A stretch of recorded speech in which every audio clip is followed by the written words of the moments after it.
Well, good morning, ladies and gentlemen. Thank you very much for joining us here for what promises to be a very exciting conversation. If the size of the room is anything to go by, there is already a lot of interest in the India story. It's a packed audience here at the World Economic Forum's 53rd annual meeting, where India is certainly making its presence felt on the promenade. I don't know how many of you have taken that walk, but the promenade basically dominated by, of course, India and Indian companies.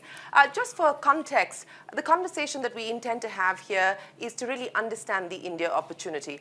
While at the World Economic Forum in Davos, a lot of the conversations are around global growth, and there is no consensus yet on whether the global economy is going to head into a recession. If it is, will it be a mild one? Will it be a hard landing? I think there is consensus on one story, and that is the India story. And that is what we're here to talk about, from resilience, which has been the story over the past 12 months, to resurgence. What is the roadmap for that going to look like? We are proud here on CNBC TV 18 to partner with the World Economic Forum to bring to you this conversation here. We've got a very special set of guests joining us. The IT and Telecom Minister, Mr. Ashwini Vaishnav, Ms. Smriti Irani, the Minister for Child, Women Development and Minority Affairs, and of course, the Chief of Tata Sons, N. Chandrasekaran. Thank you very much for joining us. Before I get started, again, for context, what are the big mega trends that global investors and domestic investors are looking at when they look at India? Consumption, it is going to be perhaps the largest market on the strength of the fact that we are today the world's most populous country. It could perhaps also be the workforce of the world because we have a very young population at this point in time, and that's the expectation and the assumption and the estimates that many are making. And of course, the other big trends that India could capitalize on, digitalization. And we've made inroads on that on the back of the India stack. What will that mean, not just for the domestic market, but also in terms of taking this global is going to be the question, and also how digitalization opens up the market in terms of access to credit, access to finance, the spending and borrowing behavior of the Indian consumer. And finally, the big energy transition. India has also put together fairly ambitious goals as far as energy transition is concerned.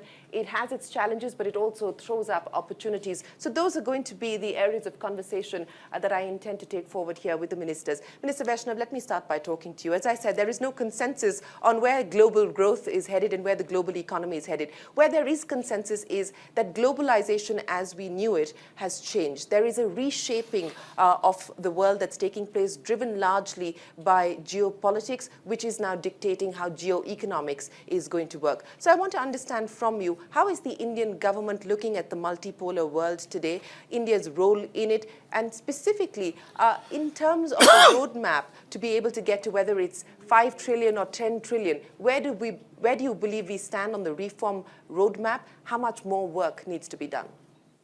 Thank you, Shireen. India has approached this entire transition which is happening in the world on multiple dimensions. One, the first dimension is to make sure that India's economy is resilient. There is a good, consistent 6 to 8% growth rate for a complete decade. It's not just 1 year or 2 year kind of thing. The thought process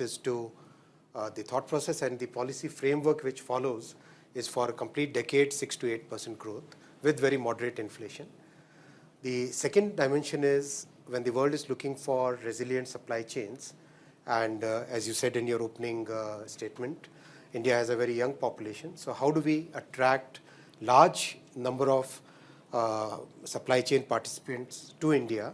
How do we make it resilient? How do we use our research and development capabilities? And third part, of course, the energy transition as well as the digital stack. So I'll cover all the 3 points. When the pandemic hit and the whole world was going through a very big crisis, which was humanitarian crisis as well as an economic crisis, there were 2 approaches followed by various governments. The first approach was followed by so many countries was send out checks, make sure people get money in their hands. They consume and that consumption will lift the market. There was a whole lot of liquidity pumped in. The combined balance sheets of US Fed, European Bank and Japanese Central Bank, the combined increase in balance sheet was about $9 trillion US. That created a very quick sugar rush kind of growth, but it also brought with it unprecedented inflation. And that inflation is not going to go away so easily. It takes a time because pushing liquidity is easy. taking it out is very difficult and it's always very painful. On the contrary, India adopted a very pragmatic approach. Fiscal space that any country would have is always limited. It's always constrained. There is no unlimited capital in the world. Anybody can give those MMT theories, but that's bunkum. Don't believe that. Capital is always scarce. Capital is always limited. How do you use the capital that you have? That's the choice that Prime Minister Modi ji made. He made a choice that very focused consumption and support to the most vulnerable groups, vulnerable sections of the population. So about 800 million people got limited financial aid, plus free food for almost third year now. So that was one very important part. Vaccination, free vaccination program. Again, 1.3 billion doses in the first 14 months. By now we have crossed 2.1 billion doses and completely done on a digital platform. The most important piece of this decision making that Prime Minister Modi ji made was, with limited and focused consumption, focused on the vulnerable sections, he put entire capital of the country into investment in infrastructure. Now, investment in railways, last year the capex was 23 billion US. This year the capex is, this fiscal which ends on 31st March, the capex is going to be of the order of 26 billion US. Same is the story in railway, in highway, in power transmission. That increases the productivity of the country and gives us the long-term growth potential of the country improves. It's resulting into huge employment generation. Today the country is adding on an average 1.5 million people into formal jobs every month. So that kind of those decisions have shaped the country's destiny over the last few years, and that has put us on a very consistent growth path of 6 to 8%. India is used to an inflation rate of 5 to 7% because large part of energy is imported. So having inflation today at 5.8, 5.9%, that's the latest print. That's very moderate. So high growth, moderate inflation. This we were able to achieve because Prime Minister took very pragmatic and a very focused approach. So I just want to come in on the point that you made as far as the divergence, as far as the fiscal approach was concerned. While we did see the world move towards great degree of stimulus, and that has led to, as you now point out, a high inflation, in fact, inflation at multi-decadal highs, and now a new era of high interest rates as well, posing a big challenge for central bankers across the world. We've, of course, seen in India interest rates move up as well. So fiscal consolidation is going to continue to be a key priority for the Indian government going forward? One very important part of this entire decision making was Prime Minister ensured that the fiscal policy and monetary policy, they work in tandem. There are so many examples in the world, I wouldn't take any names, where the fiscal policy was going in one direction and the monetary policy was going in another. Our central bank didn't have to drop the interest rates like a brick, didn't have to increase the interest rate like a balloon. It was a very moderate, very balanced view of things. So our central bank today is in a very good position with a good balance sheet of the central government. Our central government's liabilities are just about 52% of the GDP, and GDP growing nominal at 11-12% is a very good situation to be in. So I think, yes, fiscal consolidation is a very important priority. But what is important is we have to look at growth as the primary driver, moderate inflation as the primary decision point, and combine the fiscal and monetary policy to continue that momentum for next 10 years. Well, I'll come back to you in just a second, sir, and I will get to Ms. Irani as well, but I want to get the private sector's voice in, so let me come to N. Chandrasekaran. Chandra, Mr. Vaishnav spoke here about CapEx, and for the last several years now, it has been the heavy lifting that the government has done in terms of pushing infrastructure, pushing government CapEx, and that really has provided the fillip as far as growth is concerned. The big question is, when is private CapEx going to take off? Are we at that inflection point at this point? Is it another 6 months out, 12 months out? I mean, you have, from the House of Tatas, a view from steel to consumption to digitization. At this point in time, what's the indication that you get in terms of the heavy lifting that the private sector is likely to do in CapEx to push growth? I think I'll make a couple of more comments to support the view expressed by the minister. Not only the debt to GDP is currently at 52%. Just after the pandemic, it is 52% from a decade ago of 78%. So we are in a much, much better position today than 10 years ago. So overall, I think our balance sheet and our, even if you take the private sector, overall private sector debt to equity ratio is 0.5. So we are in a very, very strong wicket. Now coming to the investments, we run a large group with portfolio across B2B, B2C, industrial businesses, consumer businesses, tech businesses, traditional businesses. And the consumption that we are seeing is just fantastic, actually. We are not only seeing it in the urban areas, we are seeing it in the rural areas. In fact, the consumption we are seeing in tier 4 towns for even discretionary items like electronics and jewelry is higher than what we see in tier 1 towns. So the consumption is very, very strong.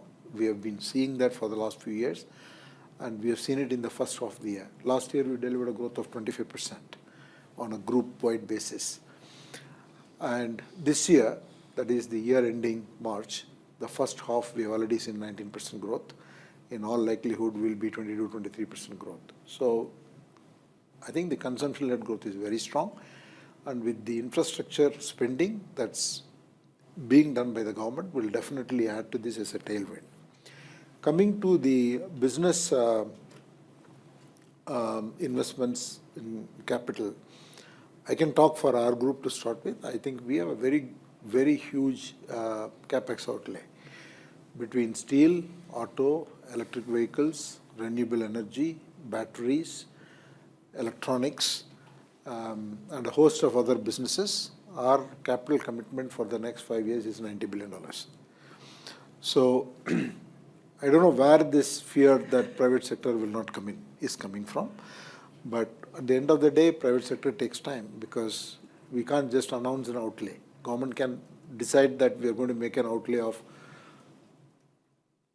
$20 billion towards this, and then they can work out the plan. We can't do that. We have to make a business case. We've got to go to the board. We've got to get a spreadsheet. We've got to see what is the IRR, what is the ROE, what is the ROC. Okay, all of this takes time. But I think the opportunity is huge.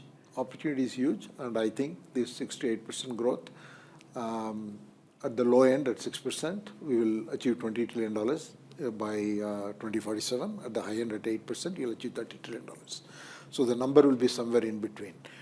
And so I think the opportunity is real, and private sector will come in, definitely. You know, since you talk about the opportunity, I want to connect what we heard from Minister Vaishnav and link that back to you. In this era where one of the mega trends that everyone here in Davos is talking about is the change as far as globalization is concerned, also how geopolitics is reshaping globalization. Friend-shoring, near-shoring, these are terms that are coming up practically in every conversation. I know you believe firmly that we should not follow the argument of China +1. It must be an India +1 strategy that we must adopt and take forward. What does that mean exactly? Can I take a couple of minutes for yes, this? please, okay. please. So, see, I believe, I just want to make this point clearly. There are 3 global transitions that are happening. This is for every country, developed or developing. First one is a digital or AI, I call it AI transition. The digital transition is a very broad term. Second is the energy transition, and the third is supply chain transition, geopolitical transition, whatever it is, all the rebalancing we are talking about.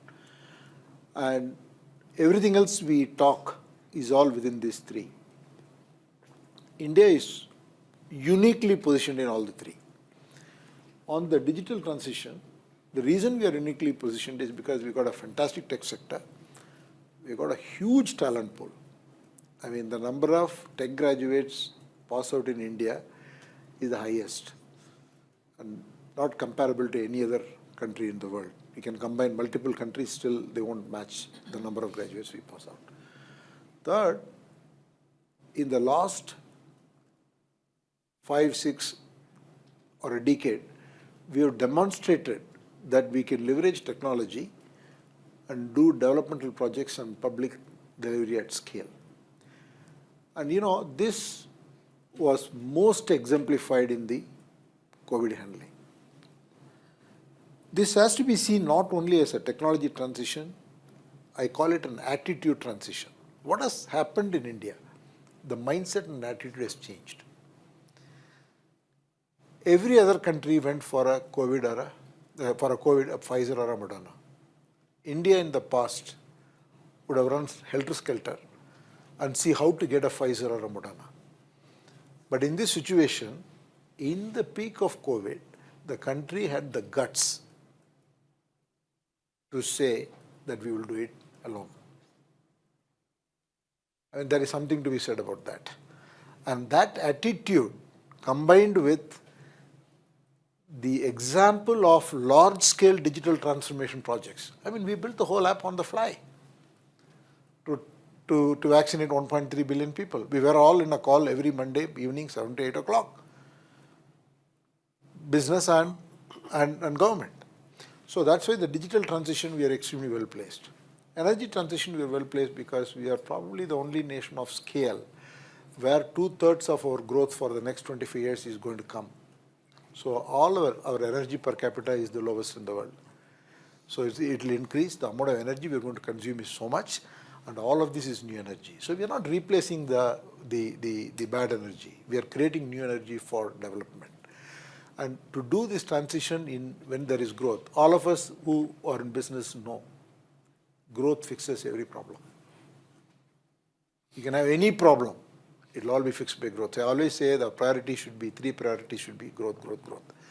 And I think we have that opportunity to make the transition beautifully than any other nation. The third one, the question that Shirin asked, is India Plus. I think it is not about replacing somebody. The world needs resilience. Resilience has to take precedence over efficiency. Over the last 50 years, we have driven efficiency beyond belief. So now we have to go back to being effective first, then put efficiency second. So the India Plus is for India to take the lead, to build the supply chain is ecosystem. It's not one person's game. Nobody can do it alone. We need partners. We need to work with other countries. We need to work with companies, US companies, Western companies, other companies who are willing to work with you on a transparent basis. So India Plus, when I say that, I mean India takes the lead and builds this ecosystem so that we become an alternate, resilient supply chain for the world. It is not about replacing somebody.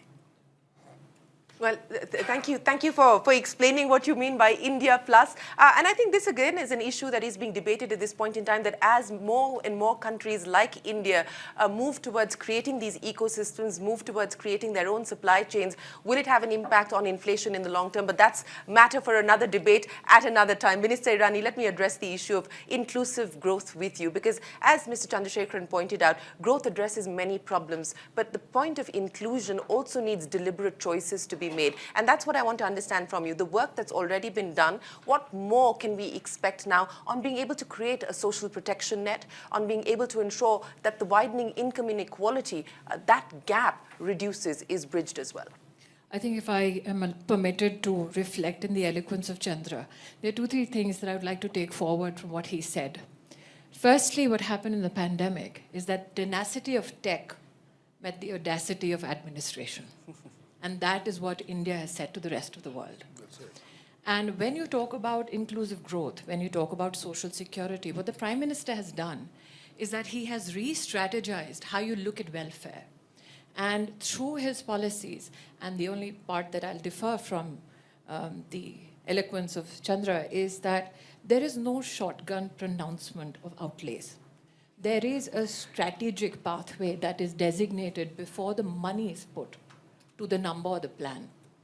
So when I talk about social security, as you've so pronounced it, Prime Minister Modi looked at it from a social investment point of view, and that is a reorientation in governance that hasn't happened before.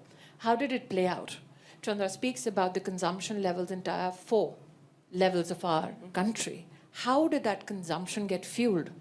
You have doorstep delivery of free food to 800 million people, thereby somewhere conserving their consumption capacity, and their purchasing power then gets either conserved or repurposed somewhere else.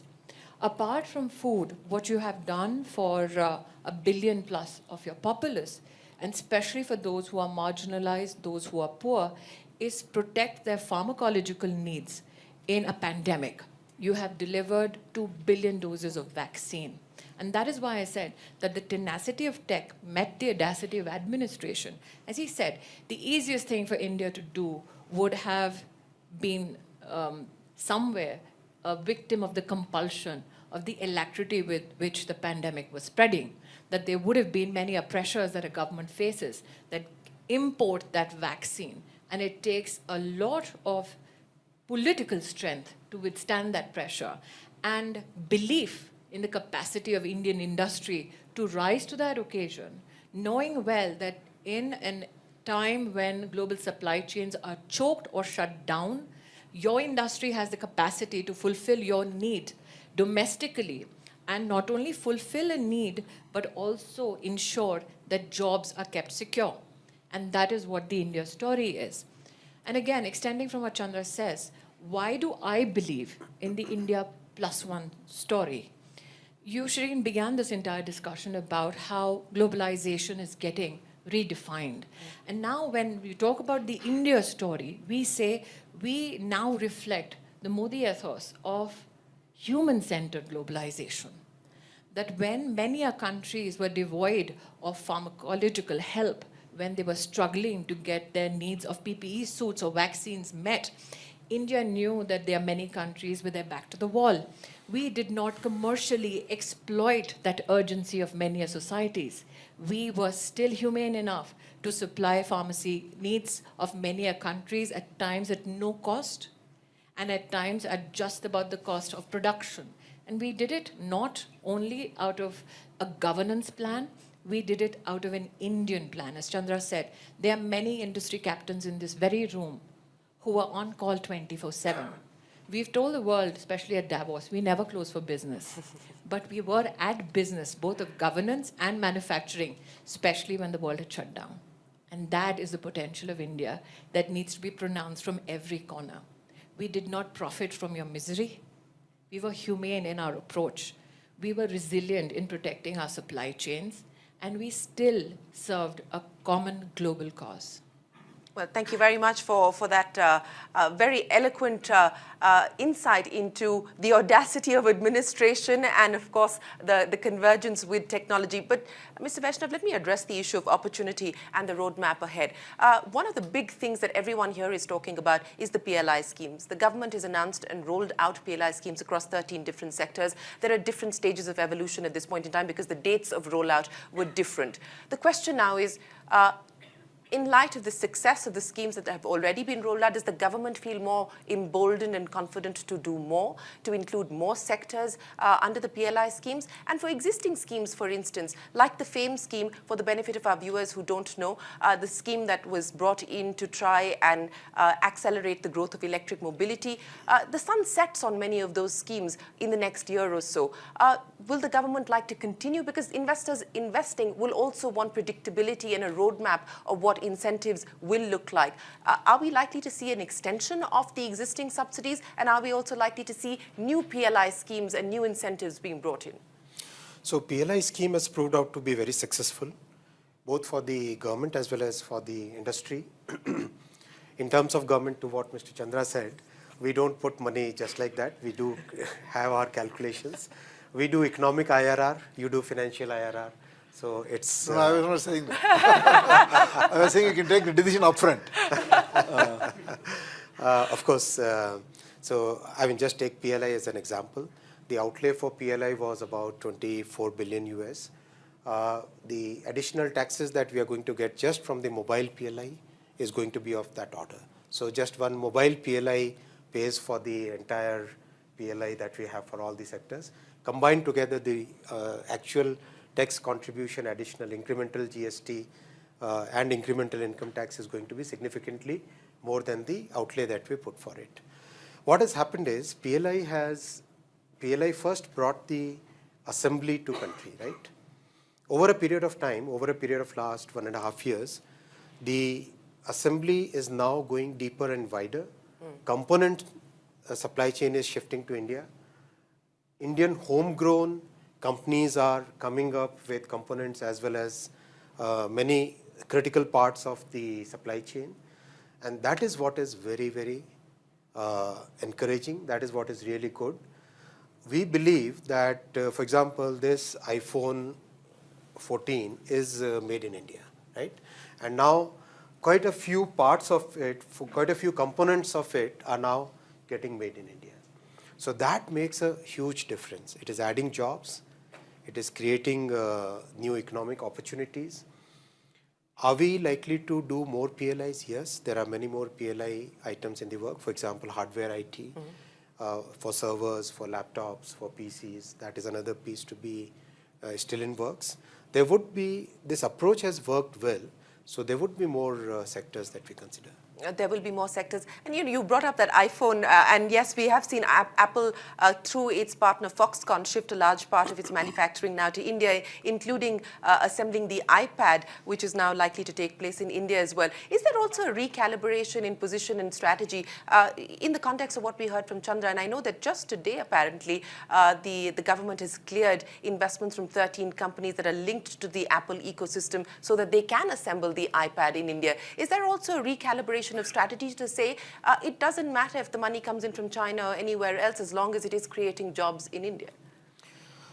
Of course, we do follow the trusted supply chain concept in multiple sectors, including electronics and telecom. But what I would like to say is that people today, as Mr. Chandra said, people want effective and resilient supply chains. The cost efficiency, which was driving the entire globalization, that is no longer the sole factor. Today, supply chains have to be anti-fragile.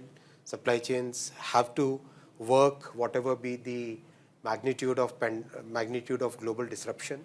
So combine all those factors and the experience that we have had in the last few years, there would be many more supply chain partners who are looking at alternate geographies, alternate places. And India is, of course, a very important destination.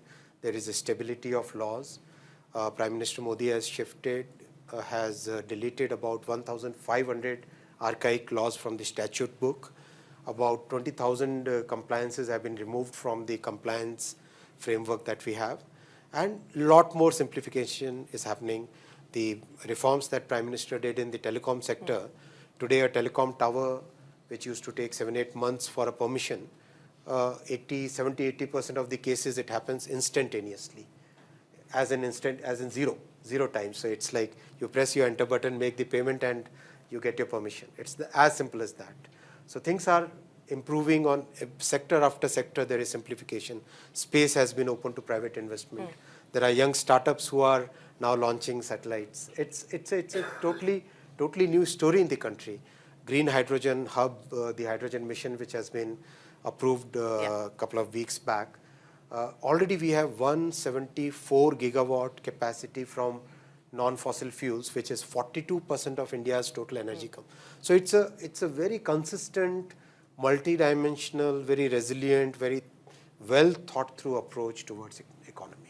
Chandra, if I can address the issue, we talked a lot about the domestic opportunity and what that means both for domestic investors like yourselves as well as global investors. But I want to shift the focus to talk about India's export ambitions, because for us to be able to get to the kind of growth that we are talking about, whether it's 26 trillion or 30 trillion, exports will need to be a significant growth driver. Of course, the global macros are more challenging at this point in time. But what do you believe the road ahead needs to be? And I ask you this also in the context of you being in charge of the Business 20 as part of the G20, and India, of course, has taken on the presidency of the G20. How crucial will it be for India to ink more FTAs, for India to ink more bilateral agreements to really push and accelerate exports going forward? I think exports is a huge potential. For us to really realize the full potential of the country, we need the domestic consumption continuing to fire. We need the rural to fire, urban to fire. We need the exports to fire. And our opportunities are, frankly speaking, is mind-bogglingly broad. Sector by sector, we can create huge opportunities. If you take exports, if we get the manufacturing story right, for which there are a lot of steps being taken, the government PLI, the unique opportunity of the global supply chain presenting itself for India to take the lead for the India Plus One opportunity will play out in every sector. It will play in electronics. It can potentially play in semiconductors. It can play in pharmaceuticals. It can play in food. It can play in across sectors. It will play. So I think the export opportunity is huge, and it's a natural success that will come once we create the capacity. See, even if we take, for example, we decide to put a semiconductor fab, India will not go into the... Have you decided, by the way? Have you made that decision? Are you going to do it or not? It's not, as I said, no, this is a process. We're going through the process. Semiconductor is not about capital alone. Semiconductor is about ecosystem. We have to worry about the material. We have to worry about all the ecosystem players. You have to bring the entire group together. Yeah. So that's where it is complex. But once the first one is set up, automatically the second, third one, fourth one, everything will become. So you're not going to be the first everything. one. No headlines. Shirin, you are paid to ask questions. I'm paid not to answer. Okay. I'm just doing my job. So I think export is a huge opportunity. It will play out. And I'll tell you, there are 2 or 3 other opportunities. What India will do in healthcare, potentially, between the government programs and the way the private sector can follow the, I call it digital, methods to no skill, low skill people to completely transform the healthcare services delivery, especially in primary care. I think we will be the example for the rest of the world, both developed and developing. If we pull it off, we have the potential to pull it off, but we are not there. We got to pull it off. The second sector, care sector, we are going to need tremendous amount of focus on the care sector. It will create so much jobs and so many adult population we are going to have, and that's going to be a huge business, and that actually using the digital technology will be again an opportunity to serve the world. You take tourism sector, we hardly get 10 million tourists. India should be at least getting 100 million tourists. And you do the math, if 100 million tourists, 1 week, $1,000 spent per day, $5,000, you do the math. That's the potential. But all that will come once the infrastructure gets developed. And the government's program and the airports, I think 26 airports are, I don't know what the number is, so many airports are coming in. And investment in rail, investment in surface transportation, shipping, all of these things will play out. So I think we should not see it as next 5 years, 10 years, but if you take it, the Amrit call, the 25 years, if we take the next 25 years, I think a lot is going to happen, and we are going to be fortunate to play a part and witness all of this happen. I'm very confident, but we've got to execute. We've got to execute.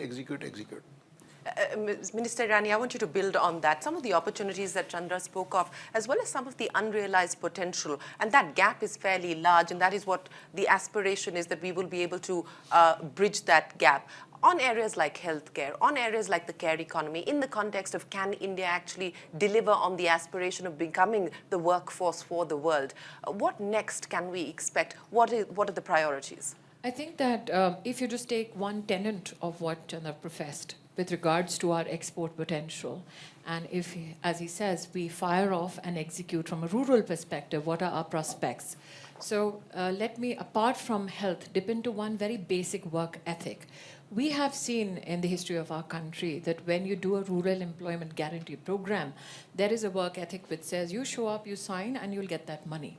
What Prime Minister Modi did was you show up, you build capital assets for the rural infrastructure story. You get the money and you keep showing up. We keep building that infrastructure at the grassroots, and the story goes on. Apart from health, and let me just bring your attention to a ministry called the Cooperative Affairs Ministry. The Cooperative Ministry, just a week and a half ago, pronounced 3 very ambitious plans, but as you know, Prime Minister Modi, once he announces it, he ensures that he meets the goals that have been set. What are those plans about? They are a reflection of exactly what Chandra says. How do you fire up the export potential of your agronomic society, where you're not focused only on agro-processing, but you also take it a bit earlier than that and look at pre-processing opportunities, which means what you're telling the world is in India, investment opportunities exist not only amongst the big players, but we are creating opportunities at the grassroots also. What is the work ethic apart from building capital assets that we have seen? Again, apart from health, let me give you the story of the self-help groups. Now, people would presume that this is a coalition and a congregation of 87 million women who possibly don't know how to totter around financial services. But the reality is that they are managing a credit fund worth between $32 to $35 billion every year. And they're bringing a unique skill set by becoming a part of the rural supply chain. Can we fire that up and complement it with our export potential in agriculture? Absolutely, we can. They say data is the new oil. What is the reserve that India is sitting on? If I again reflect on Chandra's healthcare potential, Ayushman Bharat services 100 million families. If there is 4 persons per family, that means just our very rudimentary health plan services 400 million Indians and services them through physical infrastructure and digital services. We are the one nation which can, if I talk about the gender perspective, while we are talking vaccines, what is that silent revolution that is happening which can be complemented by investments from pharmaceutical companies? We've had in the past 1.5 years, over 100 million women from poor stratas of society go to a medical institution, brick and mortar, across the country, get themselves tested for cancer of the cervix and breast cancer. Unimaginable. Because people presume that culturally this is not an acceptable term of conversation, especially publicly amongst Indian women.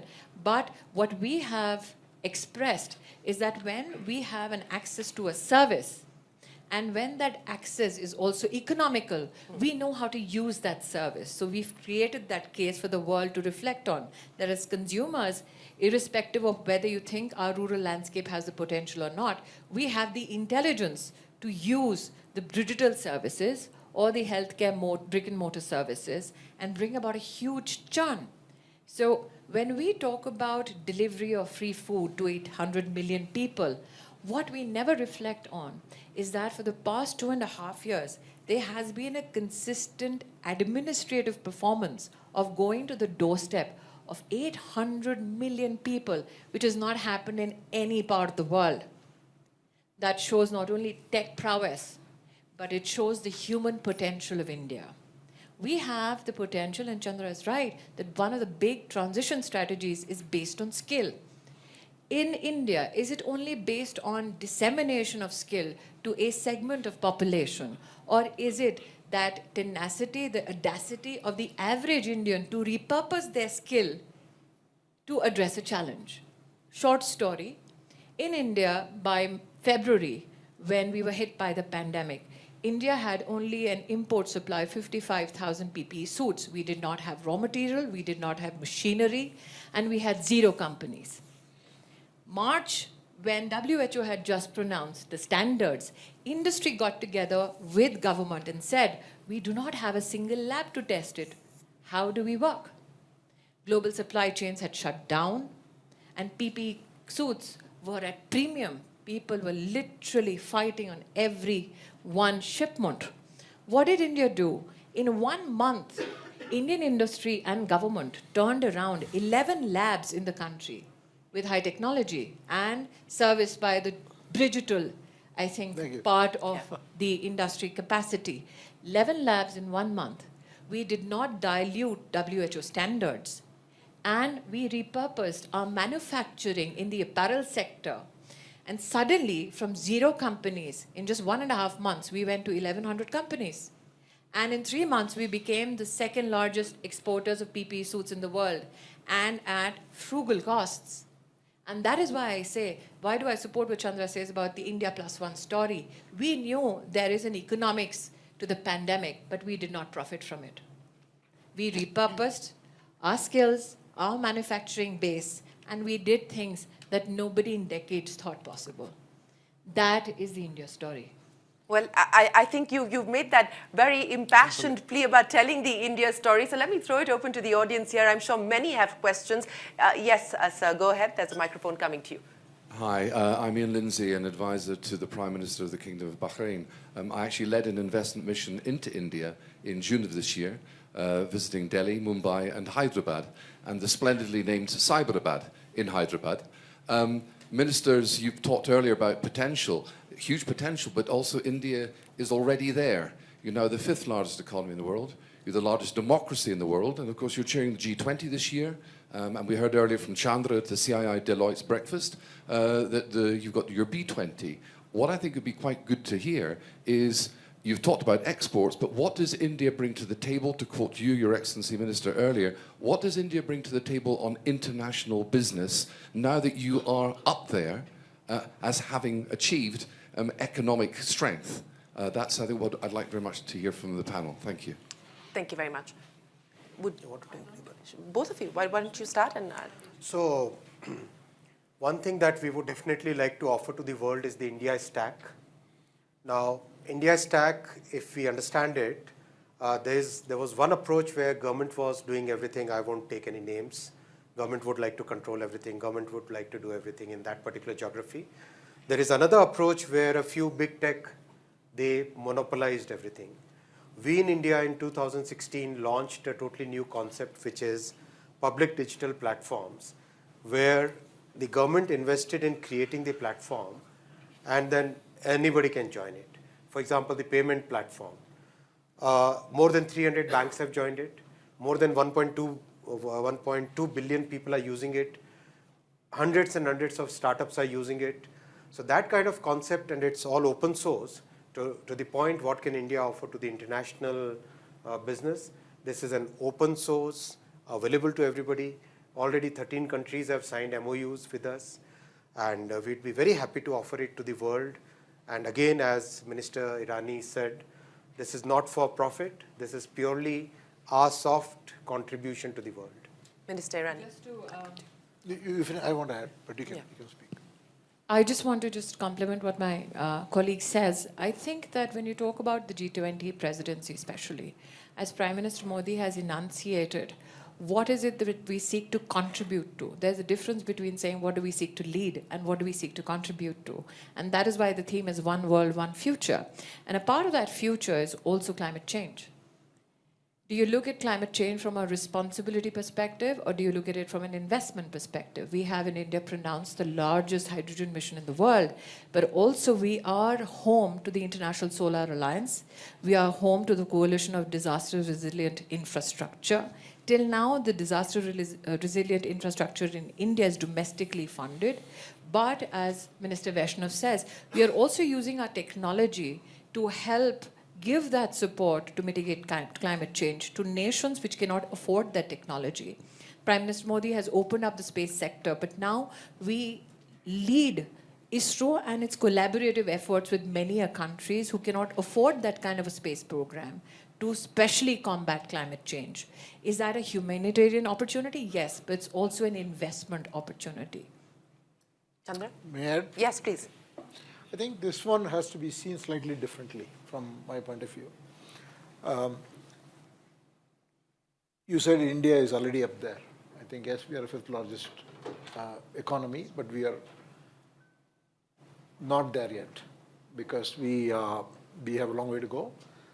We will have to address the per capita income to a different level from where we are now.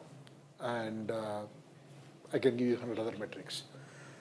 But having said that, what India brings to the table and can offer the world is, please look at the way India is solving its problems. whether it's a vaccination problem or whether it is digitally connecting every citizen. By doing this, what we have done is we have enabled the formalization of economy. What this is going to result in is almost 200 to 300 million additional people coming into the formal economy.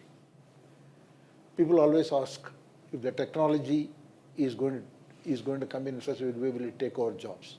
No, because technology is going to enable so many people come into the market and participate in the market. And that is going to drive phenomenal growth. So our solutions, you have to see India as building solutions to solve a problem. It is not technology. It is not one policy. It is a policy, technology, and other private sector participation, ecosystem development. That's how it has gone about it. Whether it is, I'm connecting the dots backwards. If you had asked me 3 years ago, 4 years ago, I couldn't have articulated it. And that India can offer. And it may be tech stacks. Originally, we created a simple horizontal stack, which was Aadhaar, unique identifier. Then we had the payment stack. Yeah. Now we are getting into vertical stacks. There is a healthcare stack that is getting developed. And all this is open architecture. People can build business models on top of it. But the advantage of doing this is the big ticket cost of creating the backbone infrastructure, be it software or whatever it is done once. If every private sector company is building it, first of all, you will put a lot of money, first of all.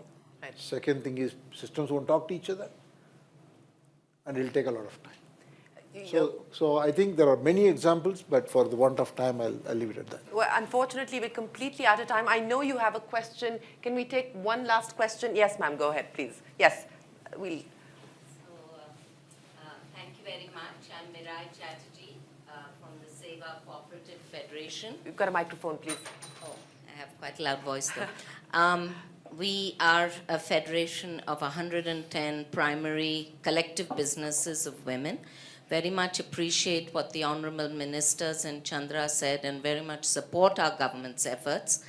But I would also like to ask what we can do more or whether we can work together, government, private sector, and those of us working at the grassroots, to develop a fund which will support women's collective enterprises and unleash their full potential. And the second, if we can recognize the care economy and the huge inputs and significant impact that we are giving. In fact, the informal economy, as we know, is 90% of the Indian workforce, and we're 55% of Indian GDP. Right. So how can we develop the care economy more so that women's full economic potential is unleashed? Well, thank you very much for asking that question. And I think that is the perfect conclusion that we could have hoped for. So, Minister Irani, I'm going to give you the final say. I'll just be very short in my response. The Indian government every year gives an outlay of 1 lakh crore plus to only those coalitions of women across the country. These are the 87 million women I speak of. And that money is given to manage credit, but also economic activity. And as Chandra says, where is the skill opportunity? Not only upskilling, reskilling, but the entry-level skill opportunity. If today I would look at the investment prospects and need as a woman, I'm not speaking as a minister, what is the future like, which is better for Indian women? We have had a lot of entry-level excitement in the SME segment with regards to women-led businesses. Mudra Yojana, when it was pronounced, was not a gendered financial service. 320 million business loans given out for SME, and 70% of the offtake has been by women. And that is what shocked many people. That means that in the rural landscape, in the urban poor areas, it was the woman who drew up a business plan, went to a bank, convinced that bank of her business plan, not only took that credit, but returned it because our NPAs for women-led businesses is less than 1% or about less than 2%. What is my ask as a woman of Indian funds or international funds? Help transition women who are in the SME segment to mid-sized companies, or who are doing well in mid-sized companies, not leading administratively, but owning that business. Help them transition into large corporation. because every time you enhance a woman's economic power, she spends more on healthcare, she spends more in education, and she fuels those aspects of the economy, which Chandra is very gung-ho about. But if you make sure that that transition happens from the SME segment to not only big corporation, but even mid-size, that is the revolution India is waiting for. Absolutely. That is clearly one of the very important revolutions that we must ensure is unleashed, because to truly unlock the power of the economy, we need to unlock the power of India's women as well. Minister Vaishnav, Minister Irani, N. Chandrasekaran, many, many thanks for joining us here to give us your insights on what the India story looks like, and more importantly, where the India story is headed. Ladies and gentlemen, thank you very much for joining us here this afternoon. Appreciate your time.